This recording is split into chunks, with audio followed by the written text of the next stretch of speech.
Hello, I'm attorney Lewis Haskell, and earlier today I made a video about one of the problems that occurs when you have a married couple and they both work and they both withhold as married and thus under withhold and owe at tax time. Then I went and met with another client to do their taxes and was reminded of another problem that is very common. In this case, they were married and actually they both withheld as single.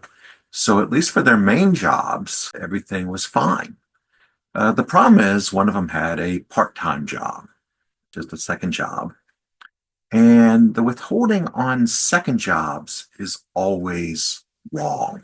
And the problem is that the employer for the second job withholds as if that is their only job. So their standard deduction is 14,600. Say they withheld a single, right? Their standard deduction is 14,600. Then the employer is behaving as if the first 14,600 that they make, that's almost $300 a week, is federal income tax free. And then, of course, after that, it's taxed at 10% and on and on. Now, for this particular couple, they were in the 12% tax bracket. So what that means is that in terms of that second job, is that everything that, well, in this case, it was the wife, that the wife made at her part-time job is being taxed at 12% of tax time because in their regular full-time jobs, the two of them have already burned up their standard deduction. In fact, they've already burned up the entire 10% tax bracket. So it's just simply being taxed at 12%. But there was almost no withholding because, as I say, the first 300 a week almost was being treated as if it was tax-free, when in fact, the first $300 a week is incurring $36 of income tax each and every week. The best thing to do in this situation is to ask the employer, ask human resources, payroll, whoever you deal with on the part-time job, if they could just withhold a straight 12% federal and a straight 5% state.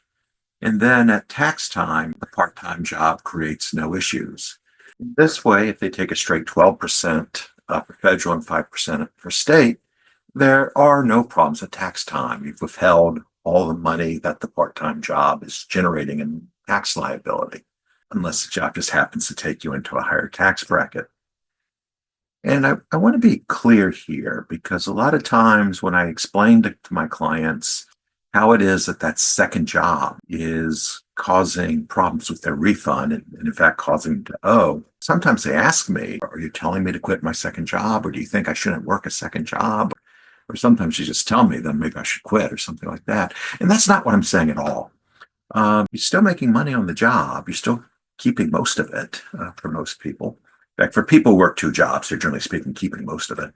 It's not an issue of is it good or bad. It's an issue of understanding what it means at tax time. I have an analogous situation with my self-employed clients, right? When people are self-employed, oh my God, tax time is a horror show. They have no withholding. They have to pay self-employment tax. Most of my self-employed people, especially if they haven't been paying their estimated taxes, owe a lot of money when they come to see me. And by the way, that includes Uber drivers and people like that. And they ask me, are you saying self-employment is bad? And I'm like, no, not at all. I'm self-employed. I think self-employment is great. You just have to understand what it does, what the tax implications are, and what that does at tax time so that you can prepare yourself and deal with it in advance. So basically, as I say, if you're working a second job, good for you. You're out there hustling and providing for your family, for yourself. But just understand it does make a mess at tax time, and this is my proposal for how best to deal with it. Thank you.